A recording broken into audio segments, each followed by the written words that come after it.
নবীগঞ্জ দারুস সুন্নাহ মাদ্রাসা কর্তৃপক্ষ, শিক্ষক শিক্ষার্থী সবাই আল্লাহ তাআলার অনুগ্রহের উপরে, রহমতের উপরে, সাহায্যের উপরে নির্ভর করি। আমাদের চেষ্টা যথেষ্ট নয়। এটি আল্লাহ নবীর সুন্নাত তরিকা। আরবিতে একটি শব্দ হচ্ছে তাদবীর, পরের শব্দ তাওয়াক্কুল। তোমরা যদি তাদবীর শব্দের বিশ্লেষণ করো তাহলে আল্লাহ নবীর মধ্যে এই চরিত্রটি দেখতে পাবে। হিজরতের ঘটনা তোমরা সকলে জানো। আল্লাহ নবীর প্রত্যেকটা ঘটনার মধ্যে যদি কেউ বিশ্লেষণ করে, রিসার্চ করে, বড় বড় এক একটি মেসেজ খুঁজে নিয়ে আসতে পারবে। রাসূলুল্লাহ সাল্লাল্লাহু আলাইহি সাল্লাম হিজরতের সময় জাবালে সূরে তিনি 3 দিন অবস্থান করেছিলেন। সেখানে যাওয়ার আগে আল্লাহ নবী সাইয়েদনা আবু বকর সিদ্দিক রাদিয়াল্লাহু তাআলা আনহু তার কাছে গিয়ে বললেন, নির্দেশ হয়েছে আমাদেরকে বেরোতে হবে। তিনি বেরোলেন, সিদ্দিকে আকবরকে নিয়ে সেই গুহায় গেলেন। তার সন্তানকে দায়িত্ব দেওয়া হলো, ছোট সন্তান, যে আমরা গুহায় থাকলে তুমি মক্কায় ঘোরাফেরা করে সংবাদ সংগ্রহ করে আমাদেরকে জানাবে। সারাদিন ঘোরাঘুরি করে সংবাদ সংগ্রহ করে গুহায় গিয়ে সন্ধ্যার পরে এই সন্তান জানিয়ে দিত আজকের এই হয়েছে। আবার তার জন্য আরেকজন গোয়েন্দা নিয়োগ করা হইল, যে এই যখন গুহায় উঠবে তখন পায়ের ছাপগুলো বিভিন্ন জায়গায় পড়ে থাকবে। সেই ছাপ দেখে দেখে মক্কার কুরাইশরা, কাফির মুশরিকরা আল্লাহ নবীকে অনুসরণ করবে। সেই পায়ের ছাপগুলো যাতে না থাকে, বকরি চড়ানোর নাম করে বকরি হাঁটাহাঁটি করানো, ওগুলো মুছে দেওয়া আরেকজনকে দায়িত্ব দেওয়া হলো। অতঃপর এই এত কিছু করার পর আল্লাহ নবী কোরআনের আয়াত দিয়ে সাইয়েদনা আবু বকর রাদিয়াল্লাহু আনহুকে বললেন, লা তাহজান, চিন্তা করবে না, কোনো চিন্তা নেই, কোনো ডিপ্রেশন থাকবে না, টেনশন থাকবে না। ইন্নাল্লাহা মা'ানা, নিশ্চয়ই আল্লাহ সুবহানাহু ওয়া তাআলা আমাদের সাথে রয়েছে। ইসলামের বিধিবিধান হচ্ছে এটাই, যে প্রথমে নিজের চেষ্টাটা চালিয়ে যেতে হবে, নিজেকে সম্পূর্ণ নিবেদন করতে হবে কাজের মধ্যে, ফিদা করতে হবে। তারপরে আল্লাহ তাআলার উপরে তাওয়াক্কুল করবে, নিশ্চয়ই আল্লাহ তাআলা সফলতা দান করবেন, যেমনটা বদরের যুদ্ধে হয়েছে, ইত্যাদি ইত্যাদি। আমি, তোমরা যারা শিক্ষার্থী, এটা দিয়ে মেসেজ দিচ্ছি এটা, যে শুধু তাওয়াক্কুল করা এটা আল্লাহ নবীর সুন্নতের খেলাফ।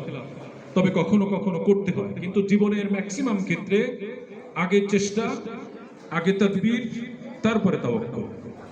তোমরা দীর্ঘ 10 বছর, বিশেষ করে দাখিলের বছর চেষ্টা করেছো, আমরা শিক্ষক মন্ডলীও চেষ্টা করেছি, তোমাদের অভিভাবকবৃন্দ চেষ্টা করেছেন, তোমাদেরকে সফল করার জন্য যথেষ্ট পরিমাণে হয়েছে, আলহামদুলিল্লাহ। বাকি যতটুকু আছেন আল্লাহ তাআলা যদি চান তাহলে এই চেষ্টার উপরই তিনি সর্বোচ্চ বারাকা দান করতে পারেন, নিশ্চয়ই দিবেন, আমরা সেই আশা করে আছি। আল্লাহ তাআলার উপরে পজিটিভ আশা করা এটা আমাদের ঈমানি কর্তব্য। দোয়া কবুল হবে না, আল্লাহ নিয়ামত দিবেন না, রহমত করবেন না, এই নেগেটিভ চিন্তাটা আল্লাহ তাআলার উপর একটি তোহমত, জায়েজ নাই, করা যাবে না। আল্লাহ দিবেন, দোয়া কবুল করবেন, সফলতা দান করবেন। পজিটিভ অ্যাটিটিউড নিয়েই দোয়া, মোনাজাত, জীবনের সব কার্যক্রম চালাতে হবে ইনশাআল্লাহ। আমরা তাই করব, বলো আওয়াজ করে ইনশাআল্লাহ। সুপ্রিয় শিক্ষার্থী, আমি আজকের এই বিষয়গুলোতে বেশি কথা বলবো না, আমি পরীক্ষা বিষয়ক 2-1টি কথা বলবো। আজকে আমাদের মাঝে যিনি প্রধান আলোচক আছেন, আমাদের কথা তো তোমরা সবসময় শোনো, তাদের মুখ থেকে আমরা গুরুত্বপূর্ণ 2-1টি কথা শুনবো, এই জন্য আমি এই দিকটা আর কথা বলছি না। এবছর পাবলিক পরীক্ষা 2026 একটু ভিন্ন মাত্রায় অনুষ্ঠিত হতে যাচ্ছে। নিশ্চয়ই এই মেসেজ যেমন আমরা জানি তেমন তোমরাও জানো, তবে তোমাদের থেকে বেশ কিছু বিষয় আমাদের বেশি জানার কথা, আমরা সরকারি নির্দেশনাগুলো জানি। সেই হিসাবে দাখিল পরীক্ষার্থীরা তোমরা এই বিষয়টা খেয়াল করবে, প্রতি বছর যেভাবে পরীক্ষা হয় কিছুটা ব্যতিক্রম নিয়মে এবছর পরীক্ষা হবে। ব্যতিক্রম বলবো ইদানিংকারের রেকর্ড অনুযায়ী, কিন্তু এটাই আসল পদ্ধতি হওয়া উচিত।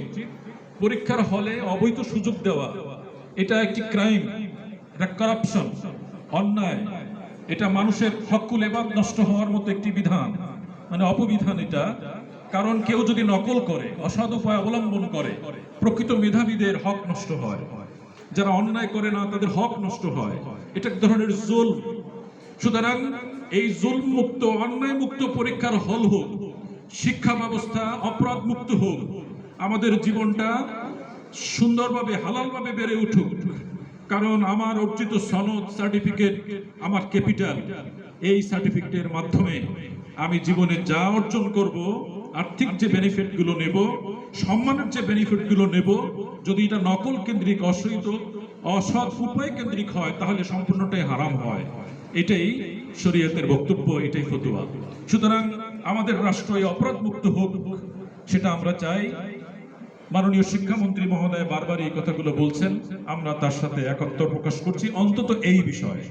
প্রিয় শিক্ষার্থীরা, তোমরা জানো যে প্রত্যেক বছর আমাদের পরীক্ষাটা নারায়ণগঞ্জ ইসলামিয়া কামিল মাদ্রাসা এখানে অনুষ্ঠিত হয়ে থাকে। এবছর মন্ত্রণালয়ের নিয়ম মোতাবেক সেই মাদ্রাসায় পরীক্ষা হচ্ছে না, কারণ নিজ নিজ প্রতিষ্ঠানের শিক্ষার্থীরা পরীক্ষা দিতে পারবে না। এই আইনে তোমাদের পরীক্ষার হল এই মাদ্রাসার পশ্চিম পাশে আদর্শ স্কুলে অনুষ্ঠিত হবে। তোমাদের উচিত ইতিমধ্যেই যারা গিয়েছো বা যাও নাই তারা আজকের পর হলটা ভিজিট করে আসবে, দেখবে আদর্শ স্কুল ক্যাম্পাস ভালো, পরীক্ষা দেওয়ার জন্য উপযোগী পরিবেশ। এবং আমাদের আজকের অনুষ্ঠানের প্রধান অতিথি সভাপতি মহোদয়ও তিনি সেখানকার সাথে ওতপ্রোতভাবে জড়িত। আশা করি ক্যাম্পাস নিরাপদ থাকবে, পরীক্ষার হল নিরাপদ থাকবে, সুন্দর পরিবেশে তোমরা পরীক্ষা দিতে পারবে। এবছর মন্ত্রণালয় আইন করেছে প্রত্যেকটা রুমে সিসি ক্যামেরা থাকবে, কাজে ওখানে এমনিতেই আগের থেকে সিসি ক্যামেরা সংযুক্ত আছে, লাগানো আছে, এখনো আছে। তোমাদের আতঙ্কিত হওয়ার কিছু নেই, শিক্ষার্থীরা আতঙ্কিত হবে না, একটুকু ভরসা আল্লাহর উপরে আমরা করব। পরীক্ষা যারা সুন্দরভাবে প্রস্তুতি নিয়েছে, সিসি ক্যামেরা কেন, যদি আমাদের হলটা মঙ্গল গ্রহ হয় এ নিয়ে আমি কোনো টেনশন ভোগ করব না।